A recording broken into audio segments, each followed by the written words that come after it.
All right, welcome back to another edition of the New York Power Hour here on Best Damn Sports. I'm your host, Ash. We got Ram, Peter, and not Jeff, of course, back again, coming at you again for another hour of New York sports talk. I'm sure there's a lot of Yankees and Mets discussion over the next hour, as well as some preseason football with the Giants and the Jets heating up. What are you guys doing tonight? How are you guys doing?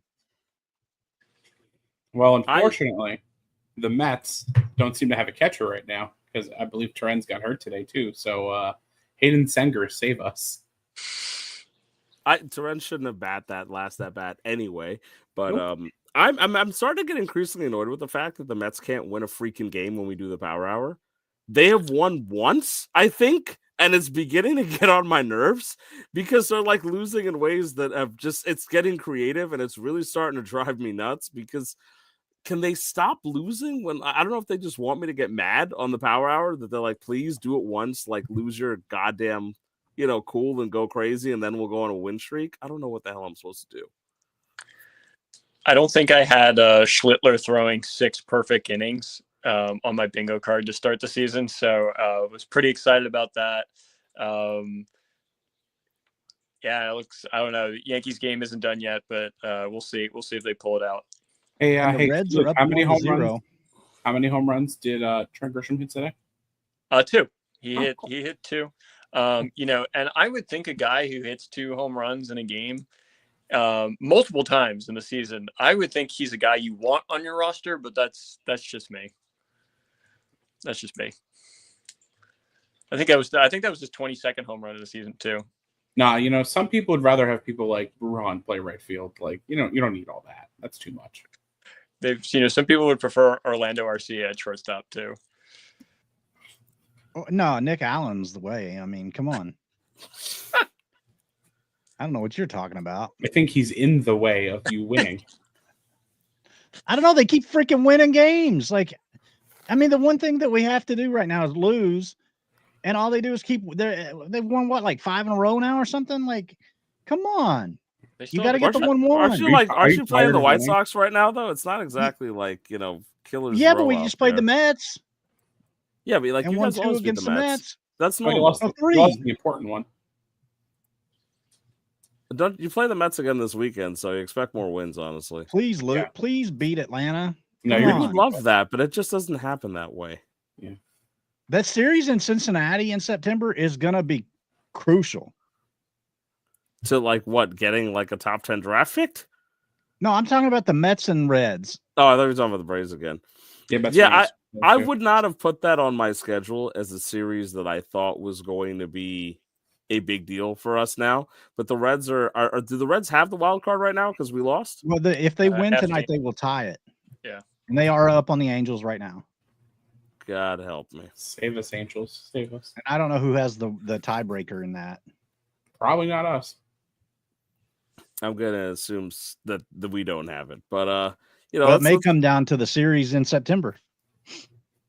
I didn't think about that until now. I forgot that the Reds are actually playing the Mets in September, and I'm like, oh god, that's not exactly a fun thing for us to want to think about. I got tickets to Friday and Sunday of that series. I told you guys to come down, but how late is that? If you could do me a favor and just not go to those games, I don't need you jinxing it. I'd appreciate it. Let's take a look at that schedule, by the way. When are the Mets playing the Reds? September 5th, 6th, and 7th. Okay. So it's not like super late in the season, thank God. If it was like September 20th on, I would have firmly believed we get swept. Because that's just how these things go. I can live with, the 5th of them. We'll see what happens there. God help me. But I'm so sick of it though. The Mets keep losing on, and these are close games. I don't have the numbers in front of me, but at the end of the day, I'm starting to get annoyed at our close game win ratio. I know I've seen a lot of years where like some baseball teams have the aura and everything's fine. They win everything in 1-run games. I feel like it's gotten to a point where unless we're like on a hot streak, that every time if we go down like 2, it is a huge issue for us. Yeah, I mean, it happened though. We saw it last year. The Mets couldn't lose a game last year towards the stretch, whether it was the players or the power of grimace, they found a way to get it done. But this year, they just seem to be lacking that edge. Ash's wife Max says we should meet us in Cincy. If the Mets, I don't want to flip the hell out. By the way, Chris is saying hi to you, Luke. But God help How me. mean. I'm so nice to him too. Like that's the worst part is I'm so nice to him and he's just so mean. I don't get it. God help me. I don't know what's going on with these things in these like tight games because as you're talking about Peter, last year it was the exact opposite, and I think that's why I'm a little spoiled, right? Where this year, I mean, I laughed during the Nolan McLean debut, which is something we'll touch on a little bit later, but they went to Diaz for 2 innings. And I honestly felt like that was Mendoza just sitting there saying, like, you know what, fuck it. We cannot physically lose this game. We'll pitch Diaz for 3 innings if we have to, but we cannot lose this game. And I appreciate what he did there. I appreciate him saying that, like, Diaz is going out for the 8th, the 9th, and if there's more, he'll go out there and do it because that's all we got. It's just Nolan McLean and Diaz. He threw Soto in between. But it was fun. It was fun, and I like it when things are fun. Speaking of things that are not fun, let's get football out of the way because I just want to get it out of the way and make Peter talk about the Jets. Oh, I better check my draft. Yeah, our annual Snoopy. We're gonna do your live draft here again too. Can you screen share and show us your draft right now? Yeah, I can do that. If he needs more help with the draft picks, we'll know. No, I actually just picked a little bit ago, so I'm not up yet. Okay, it's got a little while. The annual Snoopy Bowl went on the other day. Jets and Giants faced off. Giants took the game 31-12. A lot more positives in that game for the Giants than the Jets, one might say. Right, starting with the Giants side of Jackson Dart. Jackson Dart looked all the whole mold of a guy that can actually play football. And the good thing about that is that he's not going to have to start Rebel for the season. Jackson Dart's not going to go out there in game 1, and there's really not a crazy amount of pressure on him. So maybe that's why it's obviously it's preseason game 3. It's just a little bit of action, but Jackson Dart looked like he could manage a game. Did you guys manage to catch anything or at least hear anything about Jackson Dart not looking like the worst player on the field? I watched it a little bit. I mean, listen, he's in a perfect situation in the Giants in general, in a perfect situation. They have a guy in Russell Wilson who is a very good quarterback. He's played elite. Is he still though? Like, okay, he's a good quarterback. He's good. I think good. I think good is a stretch as well. I think he's in the past. Like, I think he can still give you something. But there's the Giants veteran leadership. I can live with that statement. I think he's good. I think he's listen. I'm a Jets fan. I would like Russell Wilson, please. He's fine. Like he's better than anything that we've ever had. So he doesn't have to play this year. There's no expectations. He doesn't have to play this year. Probably if Russell Wilson can turn back the clock a little bit, he doesn't have to play much next year either. So this guy can just sit and learn. The Jameis Winston is there too, who's his career has been a little bit up and down, but he's like by all accounts a good locker room guy, unless crab legs are on the table. So I think he's in a great position. Like he just sit and learn, and then when it's your time to go, you should be ready. I like Jameis Winston, by the way, if only for the fact that if you play like you have him in fantasy, his receivers are going to eat, and it's an automatic play. Jameson will put up 500 yards, 3 touchdowns, 3 interceptions, but his receivers are going to eat, baby. But and former Saint, love Jameis. Now, serious comment though, I think you hit the nail on the head there. The important thing is that it looks like they're going to ease Dart into the situation, and we know New York pressure is a big thing, so it could be a lot worse. I mean, I don't know how I necessarily feel about Dart, but overall, I mean, Luke touched on this when we talked about the draft. The Giants did draft well, and it looks like they've got some things going on mentally that make sense right now. Played a good complete game against the Jets, preseason or not, and the Jets kind of looked like what we expected of the Jets in a kind of a season that they need to figure some things out. There's some injuries, so some of the big guys weren't playing out there. Breece Hall still looks pretty good. There's been a lot of talk about the fact that Garrett Wilson is going to be a major part of this offense here, but Fields is going to have to get him the ball. And limited stuff for Fields during that game. He only took, I think, maybe like 8 snaps, and I think it was like 5 attempts or something like that. He was 1 for 5, didn't do too much at all. We saw a lot more from Adrian Martinez and Brady Cook than we did from Fields. But we will, no, literally, like of the. No, like, I'm laughing that that's our backup situation with Justin Fields as our quarterback. I mean, that's the thing. It's Justin Fields and that's it. That's the quarterback room. Brees Hall, one thing that I did think was interesting is that both Braylon Allen and Brees Hall got 7 carries in this game, but Brees Hall carried for 26. Braylon Allen carried for 34. So Braylon Allen with an average of 4.9, Brees Hall an average of 3.7. So I know you guys are at least fantasy football players here, right? You might have That's heard a stretch for that, me. Yeah. I think Ash is muted. No, he's there. Or I might have muted somebody. Hold on. Did I mute? I hear you. Testing. I might have muted people. I can't hear anybody anymore. You can't hear us? Yeah, I can no longer hear people. This is brilliant. So I'm going to finish my thought and then come out and come back in. But what I was going to say is that at least from a fantasy perspective, It reminds me of a Verizon commercial. I can't hear anything you're saying, Ash. I can see your mouth move, but I can't hear anything. This is a brilliant StreamYard moment. So I'm at least finished it. There was some talk about Braylon Allen splitting snaps with Brees Hall going into this year because Brees Hall's efficiency has gone down. Right? So okay, Luke, this is great podcasting. But no, to kind of go on what Ram was saying there, yeah, his efficiency overall has gone down. I mean, the Jets have 2 running backs that they like. One is going to be a little bit more like a goal line usage, the other one more open play. But I mean, we see it all the time with running backs. They can get hurt at any time. I mean, one of them already has. Like 2 years ago, like tore his ACL. So, the less mileage you can put on these guys, the better. So don't be surprised if the Jets kind of go with the 2-headed monster at running back. And considering that Justin Fields is the quarterback that he is, do not be surprised if you see the Jets run a college-style offense. Well, and then you have 2 weeks before the start of the season? Mm-hmm. Yeah, because they've got a 1 game with the Eagles. So, Peter, tell me, with it being 2 weeks out, Peter, what would be a successful season for the Jets in your mind as a fan? As for me, I mean, my expectations are much different than I feel like your average Jets fan. For me, a good season is you get a good draft pick. Garrett Wilson stays healthy. Brees Hall stays healthy. Sauce Gardner stays healthy. And you could some of your younger guys kind of start to play up to a better level, and you look towards next year. The season hasn't even started yet. Like, the season hasn't even started yet, and you're already like, all right, we're on to next season. Like, we're good. Like, let's wrap it up. Get a good draft. Listen, I really like the head coaching hire that they did. I really hope that he can bring some of that energy that he had at Detroit. I think you guys are over in Detroit are doing a fantastic job. I'm highly envious of the culture you're building there after a long history of losing, like the Jets have. I've been a Jets fan all my life. Haven't seen them make the playoffs in 2010. I don't remember what it feels like to watch the Jets play in the playoffs. They haven't played a meaningful game with playoff implications since 2015.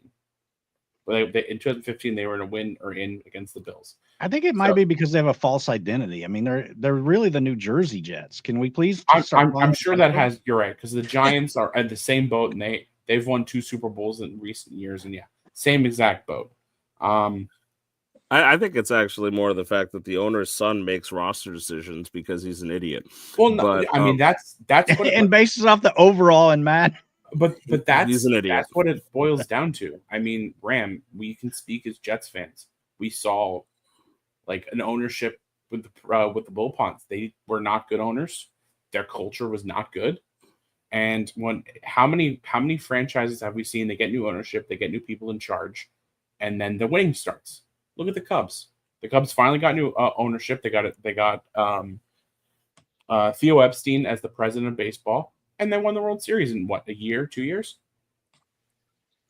No, I agree with you 100%. I think I talk about culture a lot in like the locker room, the clubhouse, things like that, right? But the Jets is somebody who is, I mean, I'm not as deep as a fan as Peter, but I've watched unfortunately, a lot of Jets football for a long time just because I'm local here. This runs deep. Like, the water is poisoned. The well that the water is coming from is poisoned. Right. And like the pipes that the water is running through is rusted. It is bad. It is not a situation where there's something redeemable about ownership, and there's quick triggers on guys that should have been there longer. There's long leashes on guys like Adam Gase, who should have been given a game and a half max, and I hate him.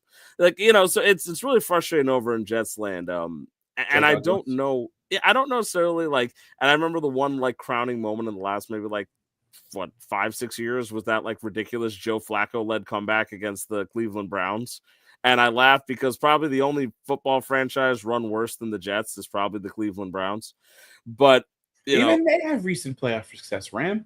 I mean, they got rid of the guy that got them there. I was gonna say let's put the I don't know if I'd put the Browns ahead of the Jets, but putting that much aside, what I was asking before about like Braylon Allen and Breece Hall and things like that, I don't know what we're gonna see out of the Jets this year, because with Arch Manning and some of these quarterbacks maybe not necessarily, like the big name's not going to be there this year.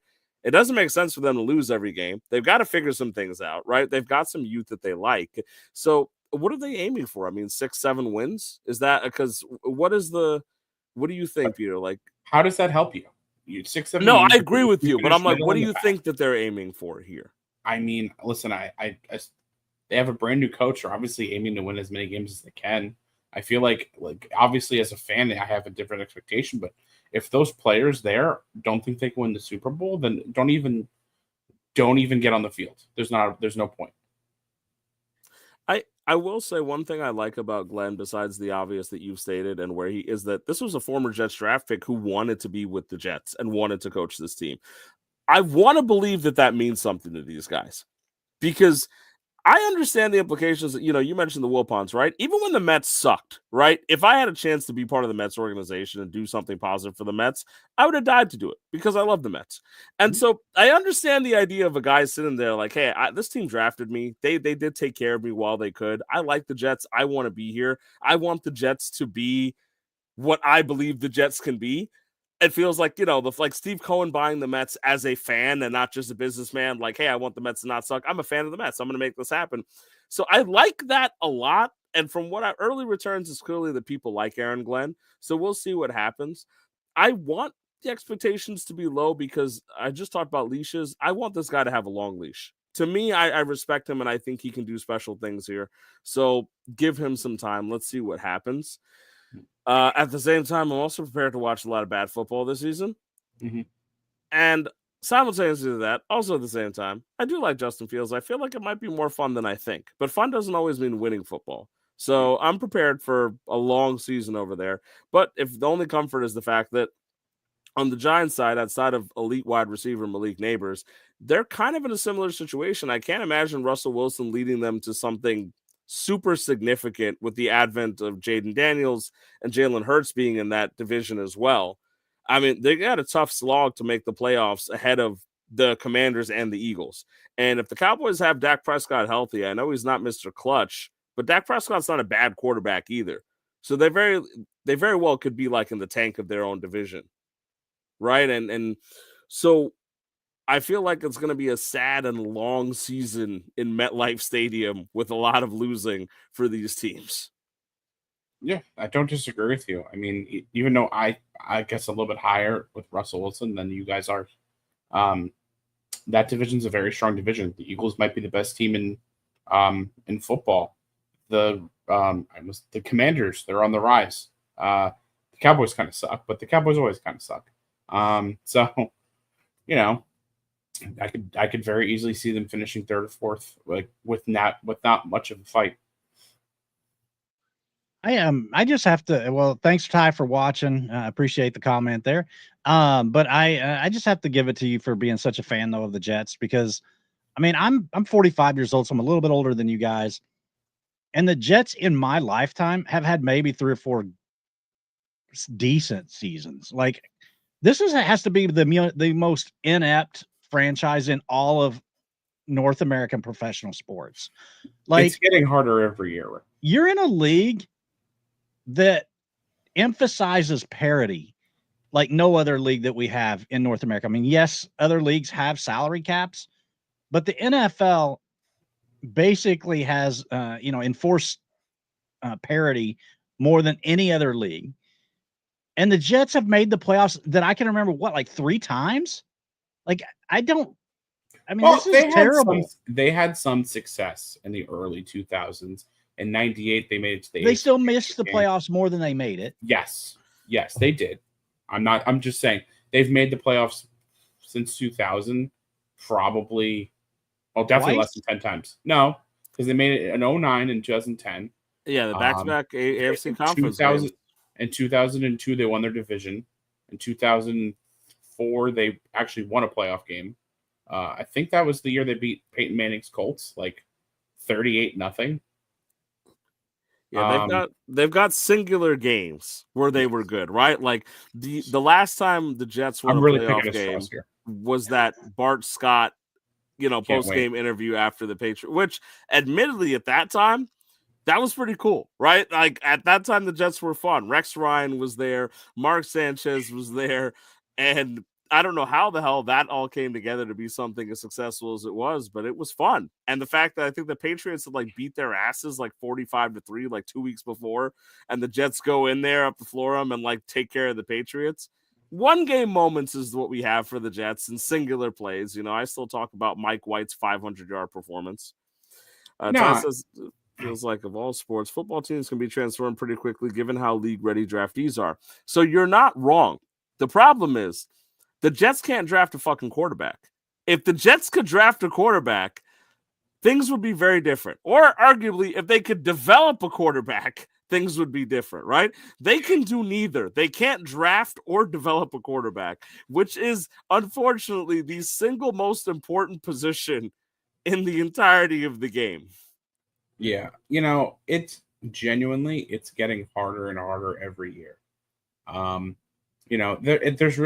don't see a light at the end of the tunnel. I don't. Like, I like Glenn. I think he can build a good culture there. But like, I've been excited about other guys before. Chad Pennington, was he the most recent good quarterback there? Like, listen, Mark Sanchez might have only had 2 years, but he was good those 2 years. Mark Sanchez was a good game manager. It's a tough one because he wasn't a bad quarterback, but you also don't accidentally win back-to-back AFC conference games. It was mostly led by the Jets were led by Tim Tebow won a division. Tim Tebow also played minor league baseball for the New York Mets. There you go. He did. We're bringing it full circle, Ram. Yeah. I'll bring it full circle, Peter. Just now you said, you don't see a light at the end of the tunnel. I see a light at the end of the tunnel, and I'm trying to walk towards it. But it's not working. So I have to sit here and talk about the Mets, who lost again today. There were some bright spots over the weekend where they looked alive for a bit, but we kind of ran back into the old news today. Senga hasn't looked super healthy since coming back, and we saw a little bit of that today again with the struggles of the control. So I don't know. Do you want to talk about the fact that we still don't know what the hell is going on? Obviously, there's going to be a loss down with Alvarez being gone for at least 2 weeks, if not longer. That hurts, especially with the fact that for some reason Mendoza did not pinch it for Torrens today with the game on the line. And, far be it for me, I usually try to give him the benefit of the doubt, but I think that's just a really bad decision. I have no idea why, especially with the news coming out that Torrens might be a little hurt, that for some reason we were like, yeah, sure, let's send our hurt backup catcher out there with the game on the line to take the last at bat. I don't know what we're doing, folks. Yeah, that's two very questionable decisions by Mendoza in recent time. The other one being not pinch running for Marte when Tyrod Taylor's like the fastest player by far on the team, and he was just sitting on the bench. To answer Ty's question, probably Kevin Parada. So God, I hope not. I remember a couple of years ago, Anthony Tacoma tweeted that Jeff McNeil was the emergency catcher for the Mets. So maybe Jeff McNeil. But no, listen, we've seen a lot of ups and downs. Ram, I told you when we were discussing it pre-show, if the umpire would have made a correct call and called a strike that was a strike, but he called it a ball, then Senga would have got out the inning and it wouldn't have blown up, but it didn't, and it did. That's the way this happens. And it's also more of the same from David Peterson, who again went 8 innings, gave up 1 run. It's more of the same. So, by the way, with Senga, by the way, right? Mhm. Do you have, and this is not to torture you because I wouldn't have known this, right? Do you know who the starting catchers for the Syracuse Mets are? I know Kevin Parada is in Double A, so Right, it's not Parada. yeah, I don't know. I'll give you these two names that even deep diving Mets fans would only know because they're like looking at the roster daily. Our backup catchers are Matt O'Neill and Onyx Vega. Onyx, pretty sick name. I know. I've never even heard of that dude. You shouldn't have. And so I really think it's one of those things where I looked and I'm like, because Ty's like, yeah, who's your fourth catcher? I'm like, that's a great question. Who is our backup catcher? And I'm like, it's Matt O'Neill and Onyx Vega. So I anticipate the Mets making some kind of like waiver claim or something, or picking someone up that like can actually, like, I don't know if it's going to be Onyx Vega time. That being said, well, no, it would probably be Parada because Parada, I think that this year, if you don't 40 hit man him this year, then he's eligible for the Rule 5 draft. Is he? He's not on the. No, he's not on the 40. Indeed, Kevin Parada wants an interesting draft pick. It does sound like a creative player name. No, it sounds like a Pokemon. It sounded like the two guys you just listed, like you just made up two names. Like you could have just done that, and we'd just be okay with that. It's Onyx Vega, by the way, Ty. Let's get it right. Let's not hate on my. We got to respect the name, Yeah, Onyx is a pretty cool name, but we are. I agree with you, by the way, obviously about the pinch running thing, but I feel like we joke about this a lot, and this is too a young people phrase, so I can't use it right. But the vibes are off with the Mets, folks. It just feels like things are wrong right now outside of David Peterson and Nolan McLean. Thank God Nolan McLean came up. Mm-hmm. I will say that much was a lot of fun to watch. If there was a ray of light the Mets have had in the last 2 to 3 weeks, besides Pete Alonso breaking their club franchise, home run record over there, Nolan McLean came up and looked pretty much like what we expected Nolan McLean to look like. And that much made me very happy because his breaking pitches look nasty. He almost broke the quality start streak. He got pulled at 5.2, although Senga did the same recently too, so I can't be too mad at him for today. But McLean was definitely part of the plan, and we know that some of these guys here is also, in terms of pitching wise, Tong is probably part of this late inning plan too. They might be just trying to patchwork it until they get him up. I see Ty actually asking that. What do you think about calling up Tong? No, I think that they're going to give him a little more time right now because there's a lot of holes right now, including the aforementioned, fourth catcher situation. And they may not be freaking out about the rotation as much because of the fact that they need to figure out everything else right now.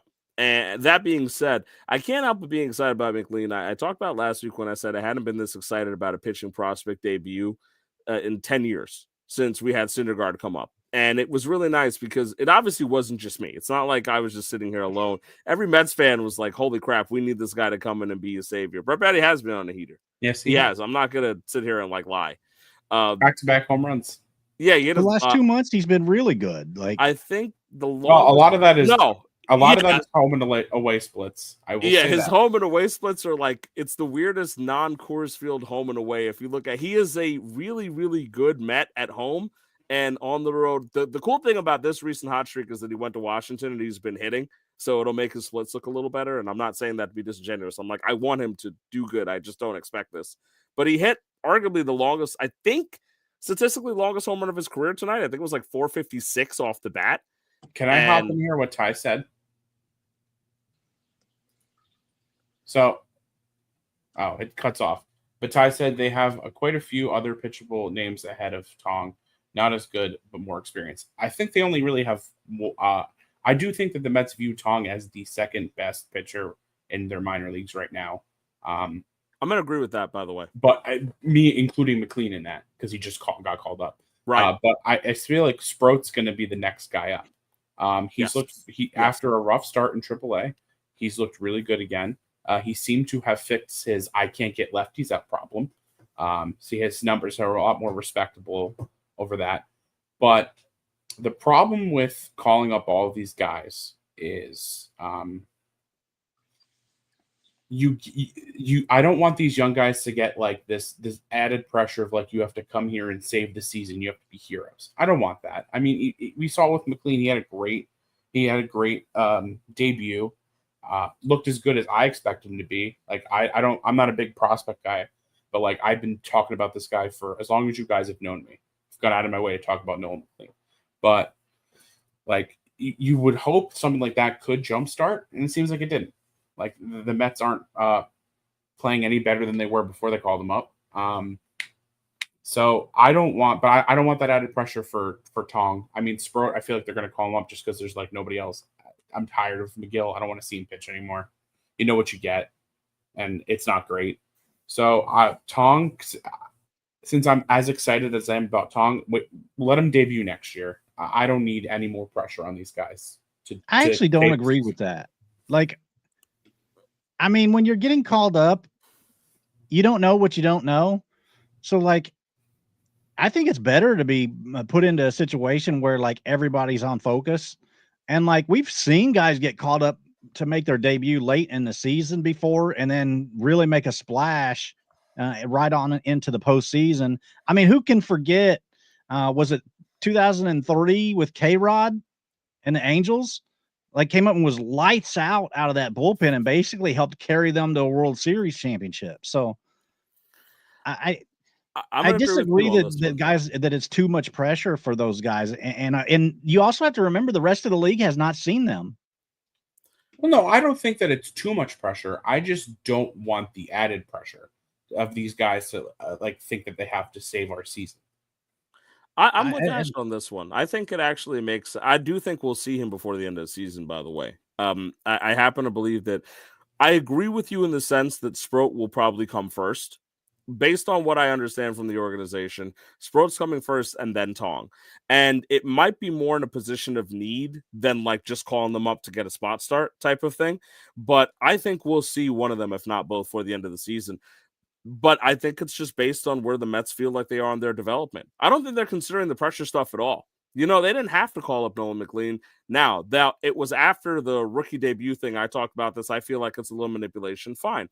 But I do think they sat there and they said, no, it's time for him. He's pitching enough. We've seen what we need to see from him. We'll move him up, right? Sproat has looked a lot better. I think they're at the point where they would call him up, but they're not just going to call him up for the sake of it. They're going to wait for an opportunity to do so. So I'm okay with it. I do like the idea of them coming up because realistically, the Mets are in a World Series window. So yes, you call them up and there's some pressure right now because it's September, right? But there's going to be pressure next year to perform too, because all these guys are locked into the Mets roster. There's no way they don't go into next year with playoff and World Series expectations again. So that pressure is going to be there in April as well. Because the wins count just as much in April. I don't think so. The wins count just as much in April as they do in September. If they go up there and they stink up the joint in April, then they're going to send down. There's still pressure. There's still problems. So I'm okay with them doing it now.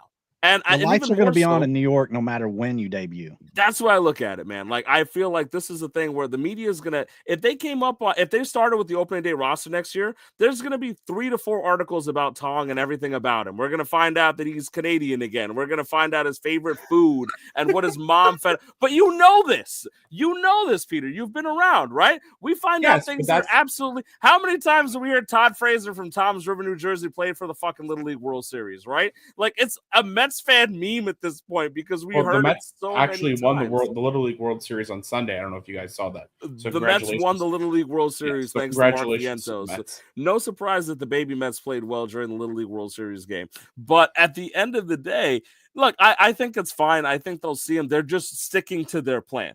That's my understanding of it. I think they're just waiting. They're not going to push them up if they don't see an opportunity. They don't see a moment that fits their plan.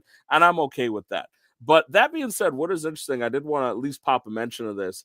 I know Kyler McDaniel doesn't get like a super amount of love in terms of the prospect stuff because he's not one of the sexy names, but he did release his top 100 midseason for ESPN top prospects. And as of the moment, because McLean's only made one start, 6 guys from the Mets are on that list, right? And it is the names that you expected. Jet Williams, of course, coming in first at number 18.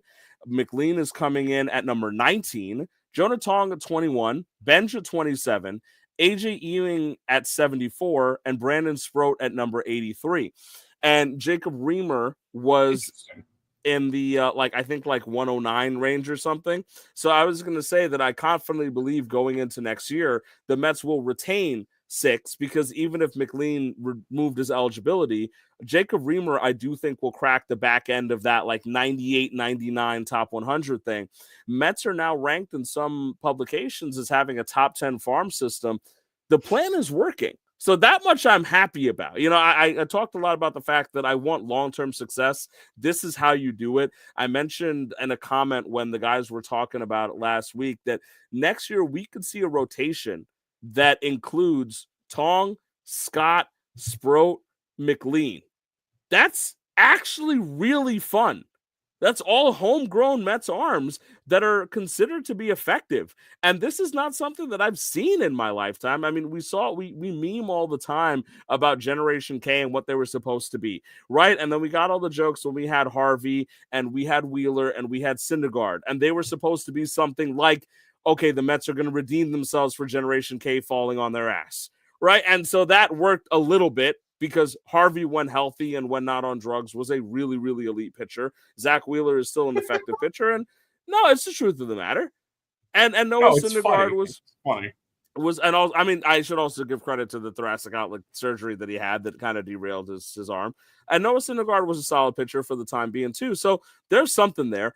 This could be different for them. Could you read that top 5 again? The prospects? Yeah. Yeah, Jet Williams was Baseball Americas. Yeah, so Jet Williams was at number 18. Nolan McLean at number 19. Jonah Tong at 21. Carson Benj at 27. AJ Ewing at 74. And Brandon Sproat at 83. And again, Jacob Reamer coming in around 109 or so. I got to jump in, though, and defend you a second, Ram, because, you used Kylie's rankings. And you mentioned that he gets hate, but here's the thing. He gets hate from people who don't get paid full time to write about baseball. His full-time job is to study baseball and to write about baseball. And I've got to just say that, he's paying a whole lot more attention. No matter how much you think you pay attention to baseball, he's getting to pay way more attention to it because that's his full-time gig.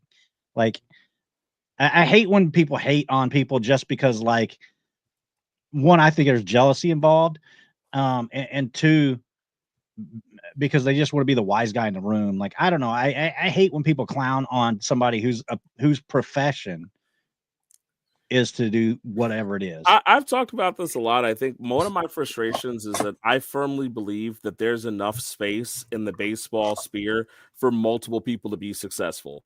But I find that a lot of people try to find their success by trying to make other people look stupid.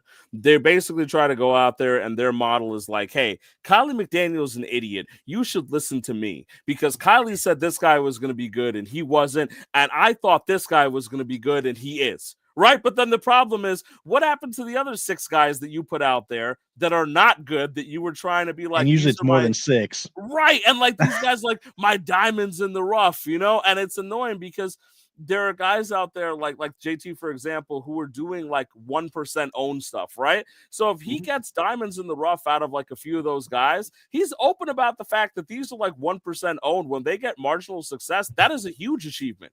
Right, because his whole model is placed on the idea of finding a diamond in the rough. So I understand that, right? But JT's not out there attacking these guys usually openly because it's not, for me, I don't like it. I understand, I hear it all the time. I read Eric Cross.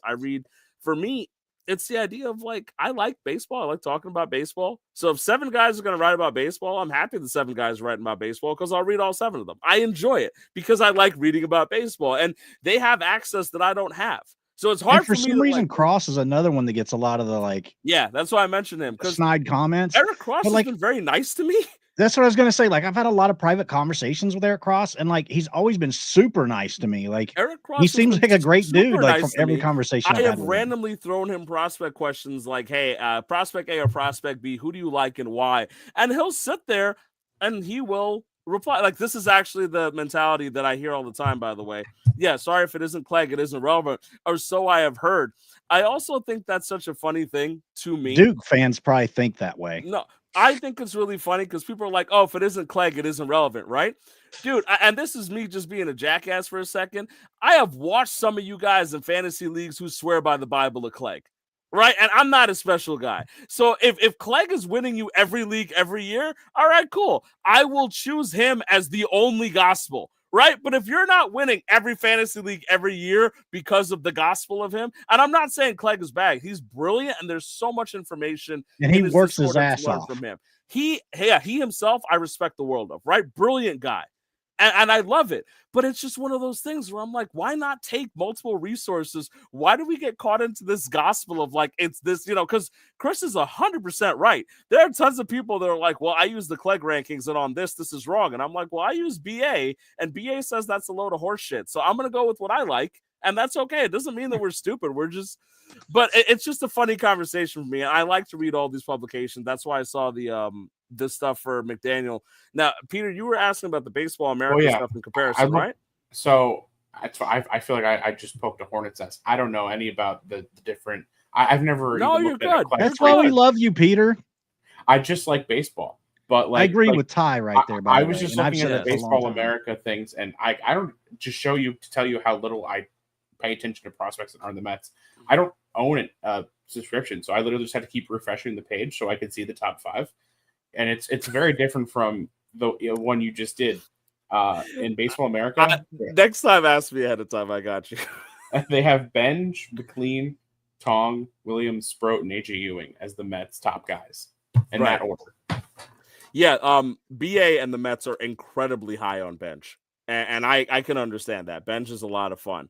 I like Carson Bench a lot. Yeah, the Mets have made moves to the fact where it seems like center field is going to be there. Like Bench is going to be the long-term answer. And the good thing about that for the Yankees, they shipped off what's his name, right? They shipped off Gilbert, right? So they feel, and the good thing for the Yankees means that they're not going to be trying to pry Cody Bellinger away from them. And so I want to bring Luke into the conversation because he looks like he's been drugged for the last 41 minutes. So I am going to try to bring him to life here now. Let's start with Cody Bellinger. I want to ask you because the Yankees have been showing some power recently, and Bellinger's been part of it, not the only part. But I had a question from a friend who's a Yankees fan, and he firmly believes they should work hard to try to convince him to like take that player option and like stay with the Yankees. Now I gotta just ask you in general because I know the player option is I think like $27.5 million, right? So do you think he's taking that player option regardless? You think he's opting out? Yeah.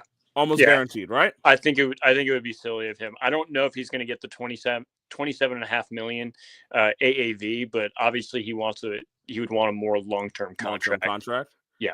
All right. So now the follow-up on that, because I think that makes sense to me. Do you think it's the Yankees that should be pursuing him and they should figure out whether it's center, whether it's first base, whether it's a combination of everything?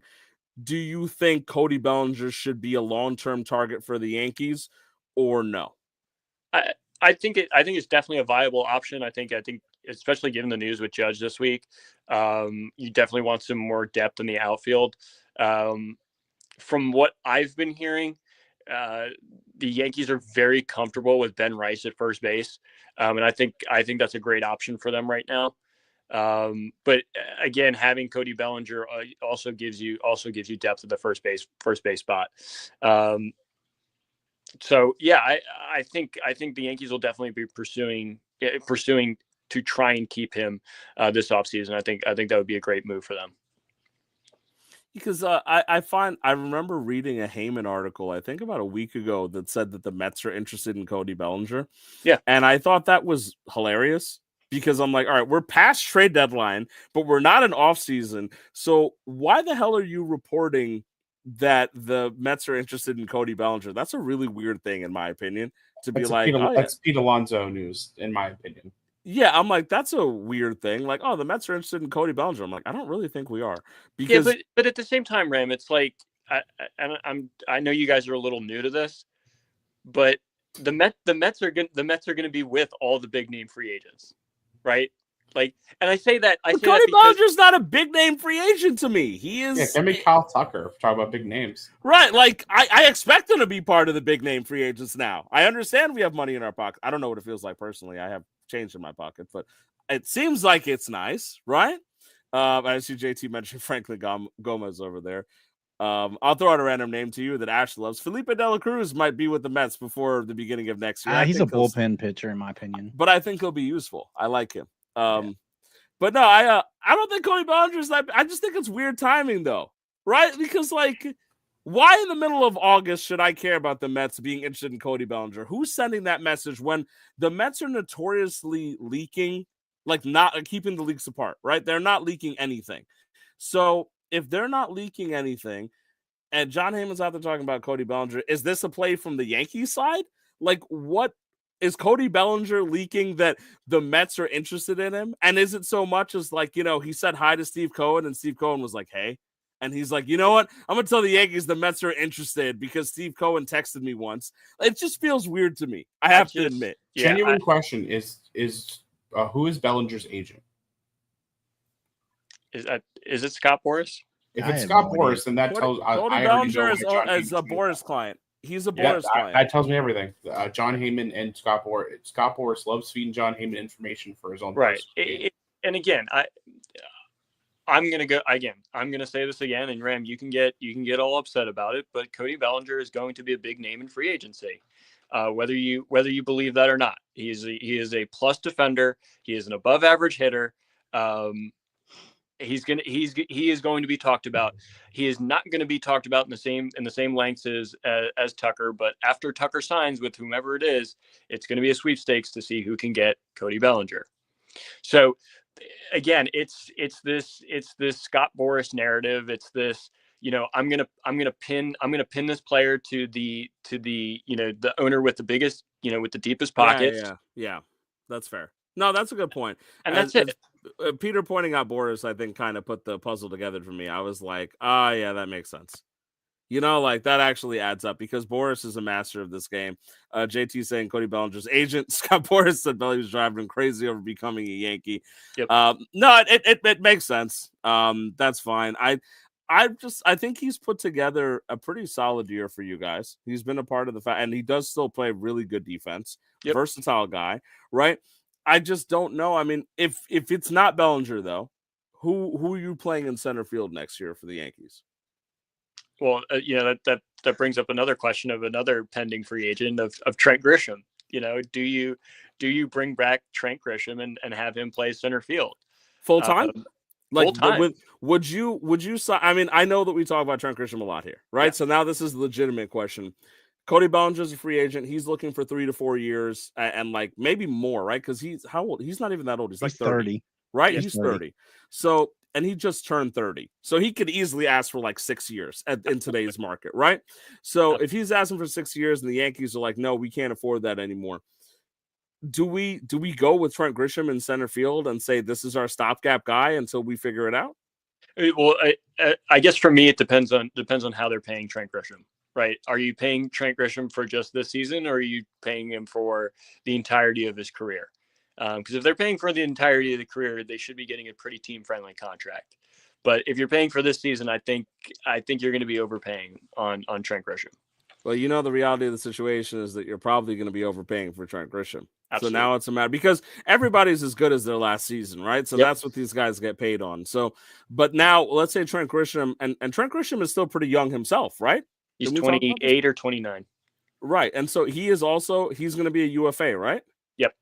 This is first time in free agency. Do you think that he also gets a huge long-term offer from somebody off this season? Like the Angels, for Christ's sake, because they don't. I don't know if someone's going to be offering him. I mean, like, what are we talking long term? Like 10 years? I don't think anyone's offering. Trent Grisham. let's say like 5 though. Like 5. I think 5 would be max. I'm thinking he's getting maybe 2 or 3 years from a team. I think that would be somebody might give him 5 by 100. I think maybe. I think that would be nuts. And if it's the Angels, I'd be happy because then they stay away from Pete Alonso. I think it's too much, but yeah. I think I could see it happening. I'm not surprised, Ash, that you think it's too much to pay Trent Grisham.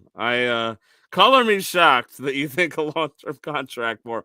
But he did homer twice again today, and that's what brings him up to 22. So I think this season definitely warrants maybe a 20 million contract. I probably put him in the maybe 10 to 12 million a year. That seems fair. I can see him getting a little bit better than Profar got. Yeah, you live in, what did Profar get? 370? 4 and something. Is it like 4? Let me double check that before. I can't remember the exact, but I thought it was 4 something. I thought you said his total contract was $370 million. I was like, oh my goodness. No. What's going on? What's going on in Atlanta right now? 342 actually. I'm crazy. Okay, so I could see him getting 5 then. I mean, because there's an age difference there too. Is there? Yeah, so Profar's a little older. He got 342. I will say that I think Profar has had more better seasons than only 2 seasons that were I don't know, because this is an interesting one. I know Profar was also a touted prospect. Grisham was a super touted prospect. I think Profar was a bigger prospect than Grisham. He never really put it together. Profar was like number 1 overall. Yes. Yes. Yeah. So this is an interesting one, but I mean, if he's getting 14 a year, I could see something like 15 million a year for Grisham, and I think he'll get that easily. Yeah. What I am, especially because he's younger, because Profar I think is on the other end of 30 now. Yeah, I think he's like 31, and he's also bounced around. Versus like Grisham has bounced around, but this is his first step into the UFA. I think. Well, Grisham didn't really bounce around. He just got traded. He got traded, right? Great trade by Cashman. Giving up Michael King, Kyle Higashioka to get Trent Grisham and no one else. I mean, that's stellar move right there. I don't know if I agree with that. Michael King seems like a pretty decent guy over with the Padres. I don't know if 1 year of Trent Grisham is going to add up to that. I think it does. Well, it's actually 2 years of Trent Grisham. Exactly. I didn't realize he played baseball last year. How did he do last year? Not great. Okay, so now we're on DNA, in my opinion, But I mean, look, he's going to finish. He might finish the year with close to 30 home runs, and that's going to be such a pain in the ass, I think, for Yankees fans, because of the idea of like, all right, is he going to be? Yeah, Mullins is going to be a free agent, which is actually is a guy that I might have suggested because the Mets are not going to re-sign Cedric Mullins. I'm sure that they're looking at him as too expensive of an option, and they're bringing him in as just like a half a year type of thing because they're hoping that Benj is their guy starting next year. I mean, it is crazy to see the Mets doing the things that we hoped on paper for a long time. I think, by the way, as you mentioned, I think both of those guys are going to get picked back up. Durant. I think the White Sox take that option and they try to trade him again. Yeah, I think that's why they trade him at the deadline this year. They're going to pay the 20, and then they're going to try to see if they can get somebody at the deadline again because he had a rough year. Cardona says that Duran is out of Boston. I'm not so sure. I agree with Ash because of the fact that it is as JT mentioned, they're going to bring him back and maybe trade him in the offseason. That's a cheap option. There's no way you don't take that option and just trade him. I'm not saying he makes the team next year. They might trade him in the offseason, but I'm saying they're taking that option and they're going to figure something out because somebody will want Duran at $8 million. That's a very friendly contract. And I think even at $8 million, even if you don't find a trade partner, I mean, I would still run him out in the outfield for that cost. Yeah, absolutely. I mean, this is a guy that he's getting paid like $1 million per like slur per game, and I think that that's not that bad when you consider the fact that the slurs are getting less egregious. He's learning. It's growing. Yeah, so I think we're in agreement here, Chris, that I also don't think he'll finish the year over there. I like how we're just pitting up names over here, by the way. Starling Marte is like 40. Marte's like 97 years old now, though. Yeah, like don't be fooled by his Dominican man. Do not be fooled by his Dominican good looks and the bazooka AI images that floating on the internet of Starling Marte with a Jack Gatling gun. He is an older statesman. All right, I know think that Adam Duvall is available. Lane Thomas is actually an option for some people. That's a pretty good name, actually. But are we naming dudes part of the podcast? It is. I think. Can you tell me who the quarterback for Western Kentucky University 2 years ago was?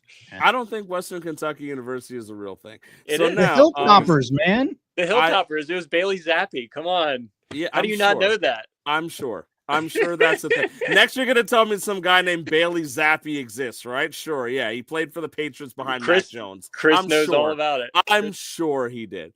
All right. But also hitting home runs today, and this is the last, I think, in terms of actual topics for the day, is an interesting one.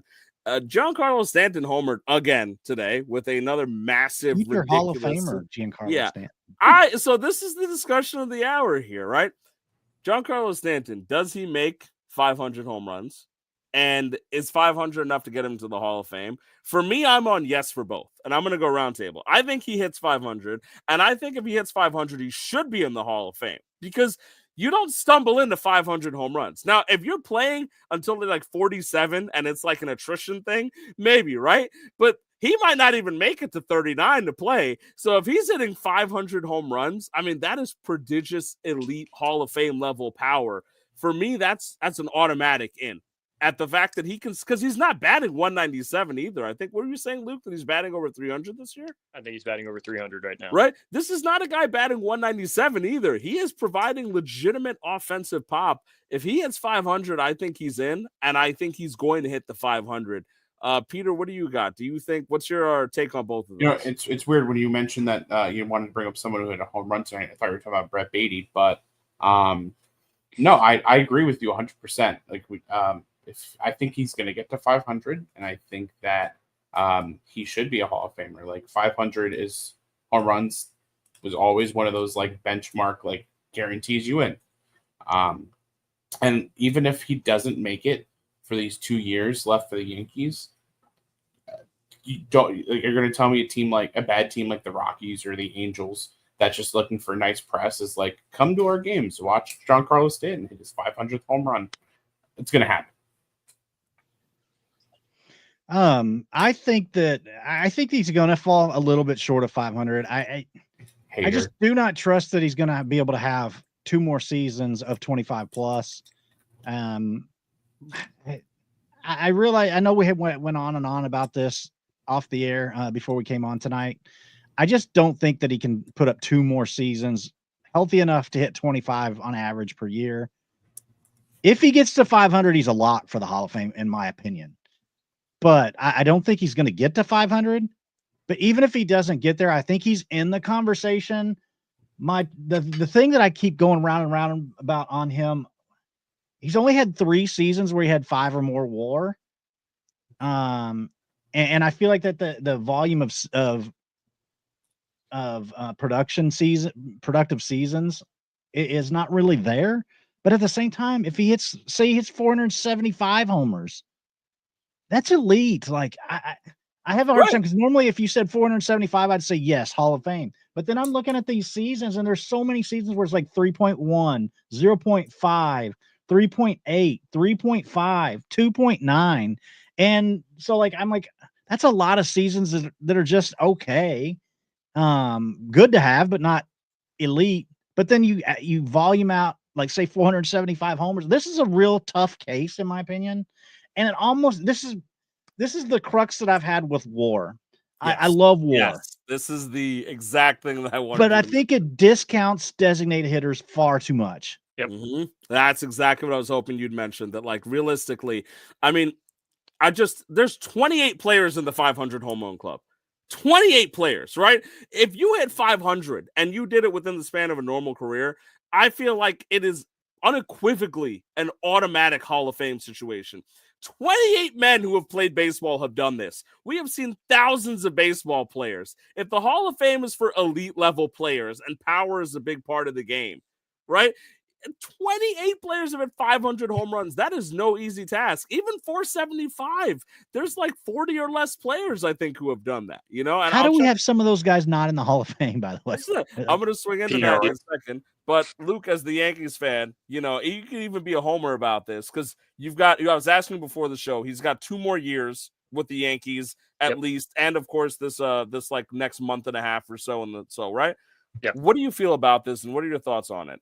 Yeah. So I'm going to answer your questions out of order here. So the first question is, if he hits 500 home runs, is he in the Hall of Fame? Absolutely. I mean, just to your point alone, 28 guys. I'm sure the mix of those 28 guys that aren't in the Hall of Fame are ones that took PEDs, and Stanton is not one of those. You know, knock on wood. So to be a part of that group, absolutely. You know, if he's over 500 home runs, he should be in the Hall of Fame.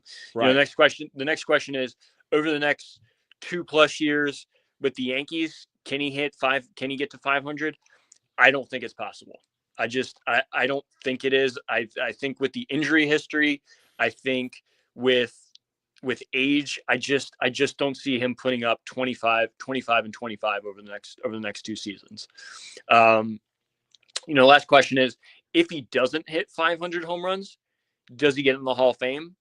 And I'm going to say yes. I'm going to say yes for this reason. The WAR isn't great, but he's also missing out on all those fielding stats because he DH so much. So you're putting up all of those okay seasons just with his bat alone, right?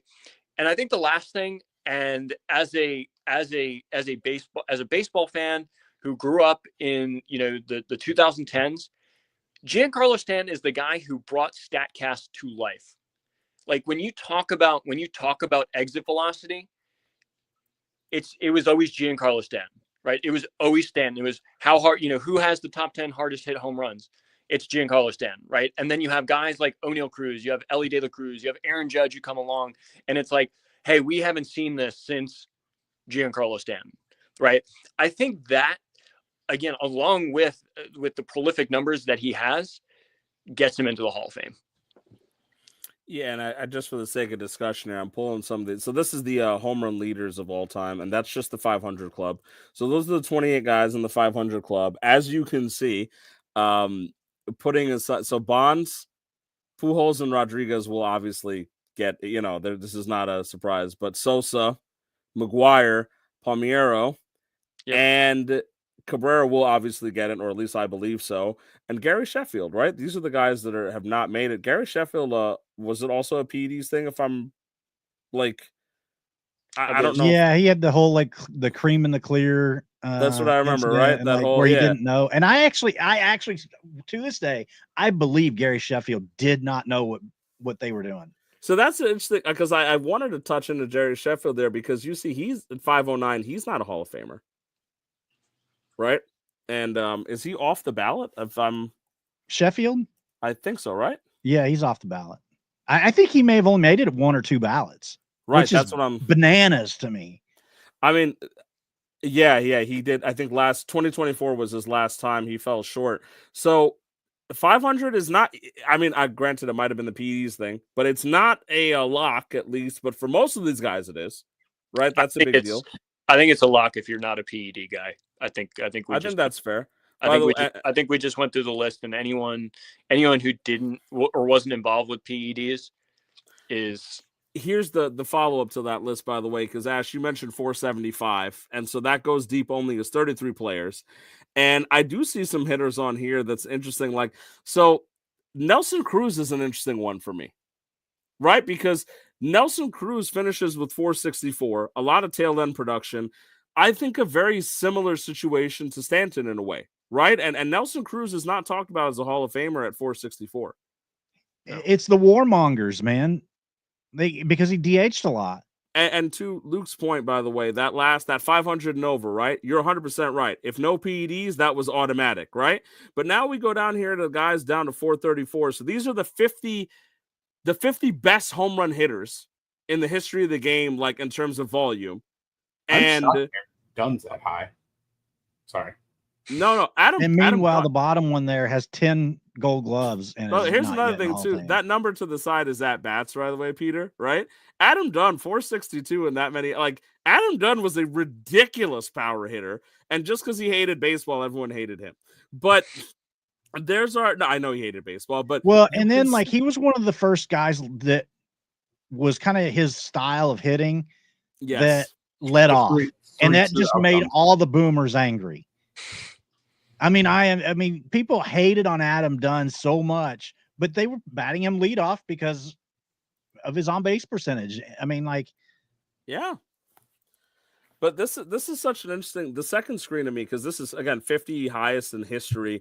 Giancarlo Stanton, the only active player on that list at number 44. So he already is the 44th.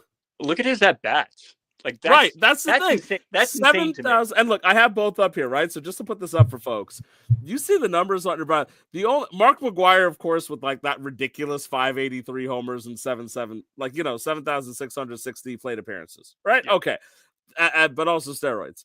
But if you look at these numbers here, folks, we got 12, 13,000, 10,000, 13,000. These guys, right? Even if you go down to the 20s, there, those 512. 10,000, 11,000, 11,000. Let's swap back over. Look at that, man. He just barely broke 7,000. We were talking about the home run per plate appearance thing. That actually confirms it. By the way, shout out Juan Gonzalez, 434 and 71.55. That's also a really prodigious power hit. I don't think you get into the Hall of Fame by rate stats, though, with this. I think being able to stay on the field is part of making the Hall of Fame. And so here's part of the problem, too. This is a guy who DHs and can't stay on the field. So I see that argument, right? The idea that he can't even stay healthy and he's not on the field. Right, and then you got guys like Carlos Delgado, who I obviously love because he was part of the Mets, but I just think he was an amazing power hitter. And Delgado's he played first base, and so that didn't work. 473 didn't work for him. Yeah, it's tough, man. Looking at Nelson Cruz, looking at the Adam Dunns of the world, and I think that Stanton will potentially clear both of them with ease. Because this 441, I think, is actually not updated. I think that's he's like 3 or so behind. It's not updated on stats as of the last 2 days. So he's actually I think ahead of Kingman, by the way, another prodigious power hitter, a former Met, love the guy. But he's going to probably clear Nelson Cruz, Canseco, Adam Dunn. Canseco's got his own set of issues, but I don't know. 443.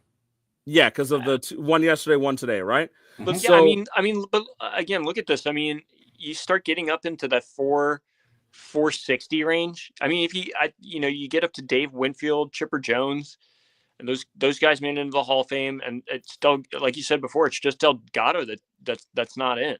Right? I think Delgado should be in for what it's worth, but I do think it's funny that, as you point out, that you can see that kind of 500 club extends. Gehrig, McGriff, Beltray, Musial, Stargell got in. Right, so maybe 475 is the magic number. And, Ash, you said if you think you can get to 475. Yeah, I think you can get to 475. I think you can do that. I think you can definitely do that.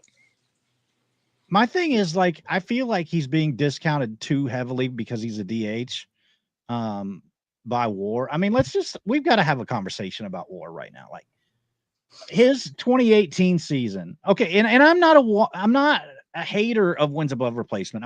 I use it a lot to defend guys and to promote their Hall of Fame candidacy. But I think that this one position is being discounted too much because offense is being penalized too much by the calculation. I mean, let's pull up his 2018 season. He had 38 home runs.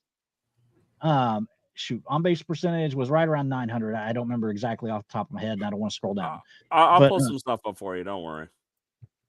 I mean, 38 home runs. His wins above replacement was 3.8. Now I'm going to go back to the and this is on Fangraphs WAR. Yep. Who would you rather have? Would you rather have Giancarlo Stanton or Jed Lowry?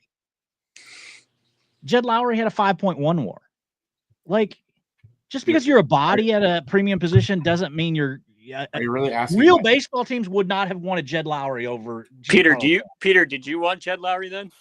One of my favorite bits in baseball is that whenever a Met somebody makes their debut for the Mets and they get their hit, is the automatic congratulations to insert name here for passing Jed Lowry on the all-time Mets hit list. Yeah, Jed Lowry and Peter have the same amount of hits for the Mets career-wise.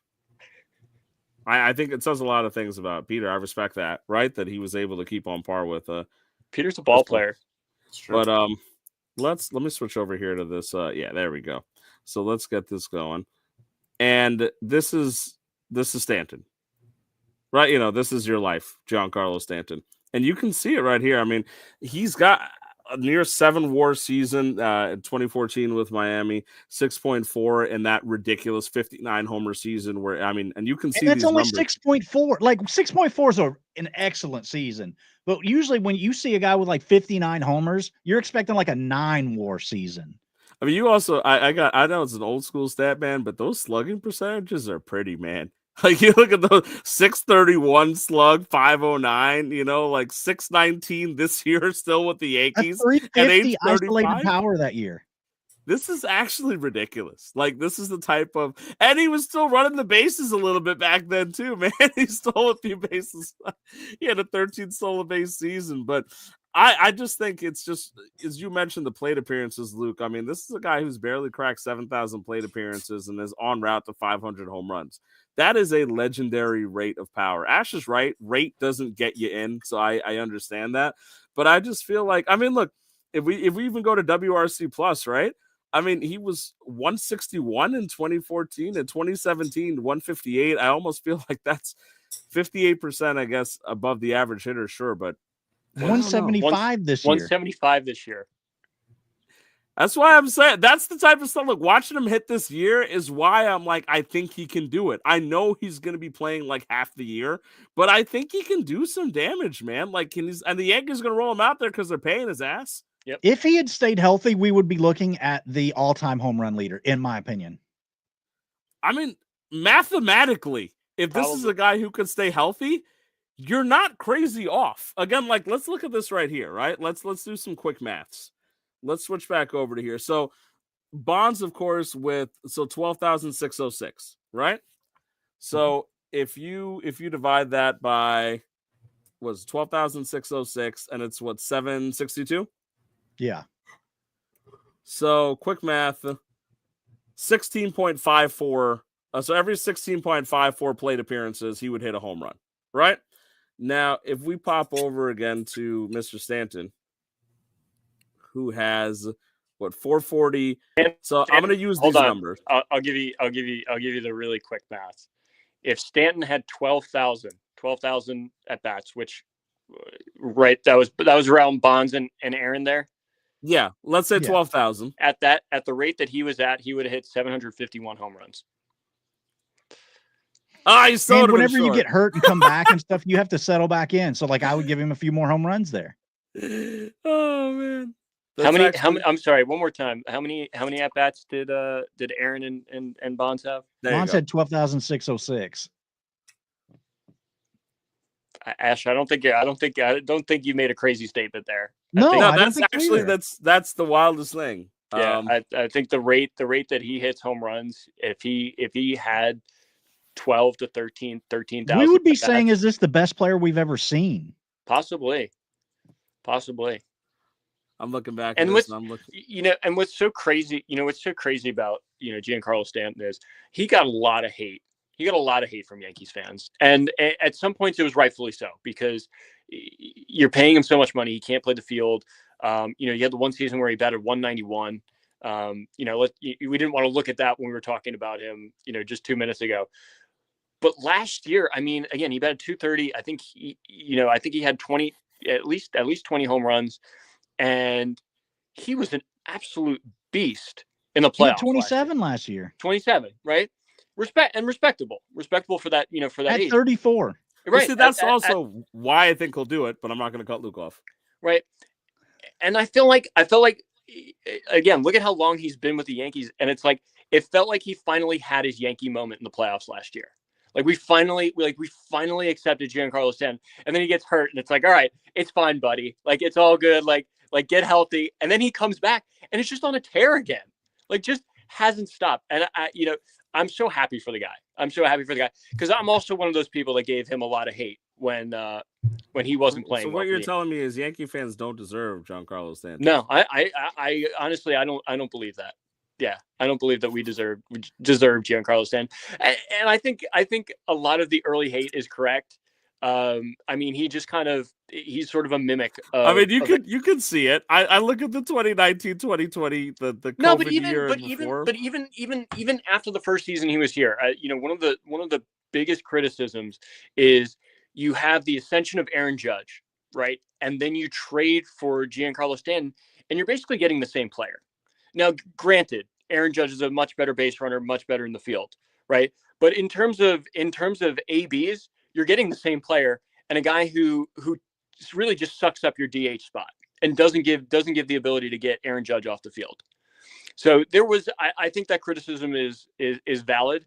But now you're looking at him in his later years, and it's like, yeah, we love Giancarlo Stanton. Like, we love that you can't be on the field, and we love that you just hit dingers and are batting over 300 right now. But see, that's actually the thing there. You look at this, like, here, 110 games in 2022, and he hit 31 home runs. 101 games in 2023, he hit 24 home runs. I think this is a man who could push to 500. I feel like he could do it. He's personally motivated.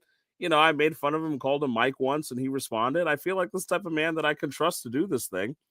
But, Luke, your statement doesn't surprise me. I mean, you look at the fifth highest home run hitter of all time, and Yankees fans didn't deserve him because, they made a shortstop who played less defense than him take over that position, and they just disrespected him his entire Yankee tenure, right? They never showed him enough love. So I feel like it's got to be one of those things where Yankee fans are just not appreciating what's in front of them.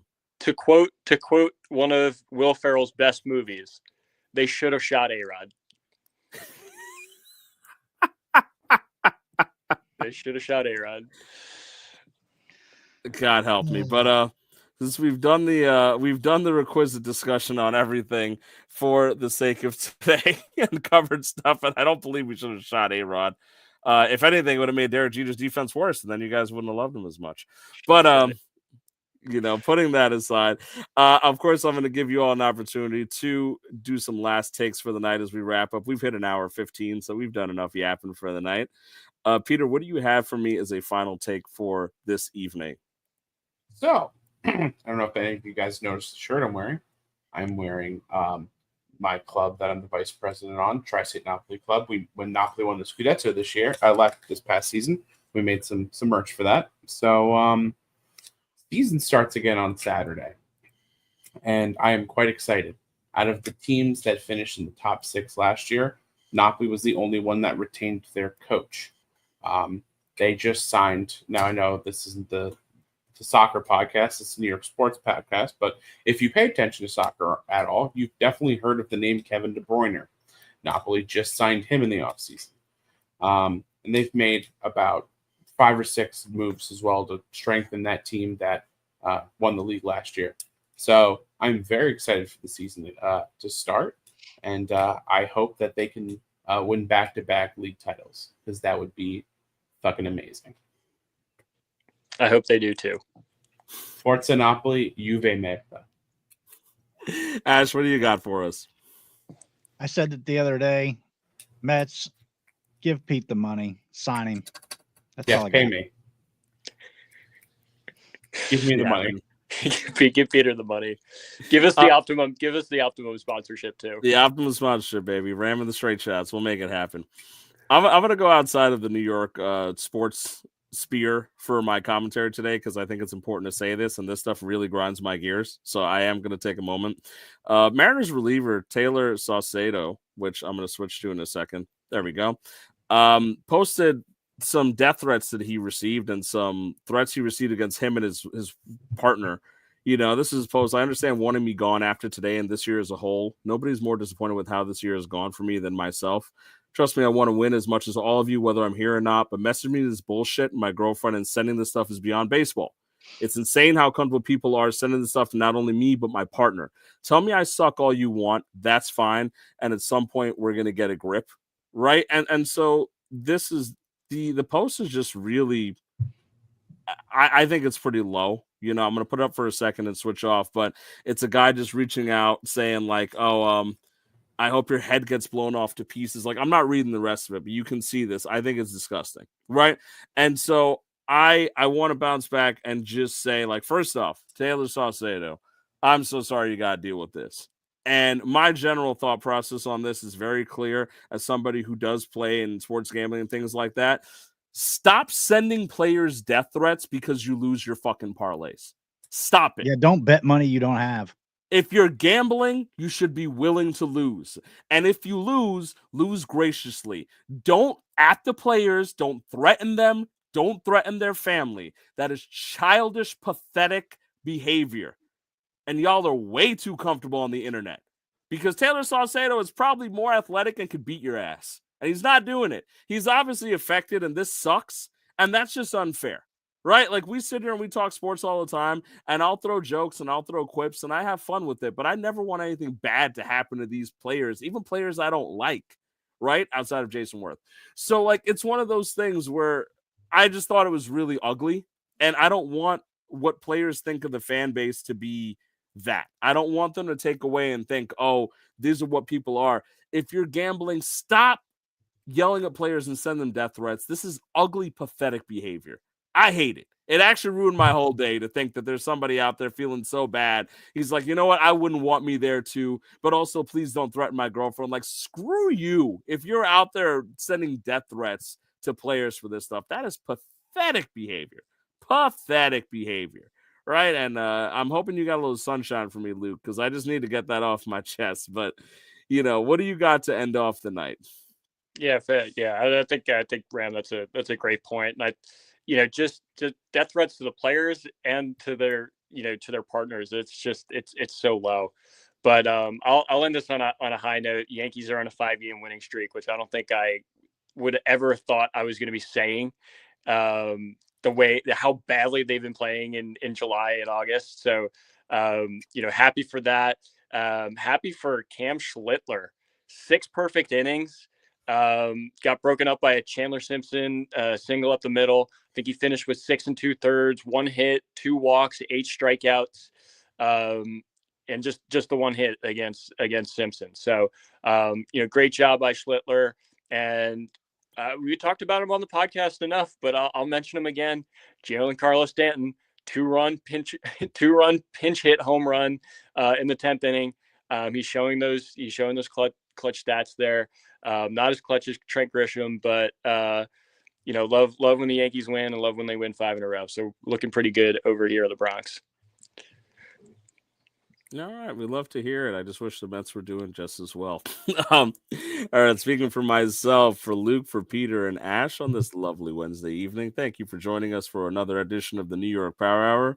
We all wish you a good night. Take care, and we'll see you next week to do it one more time.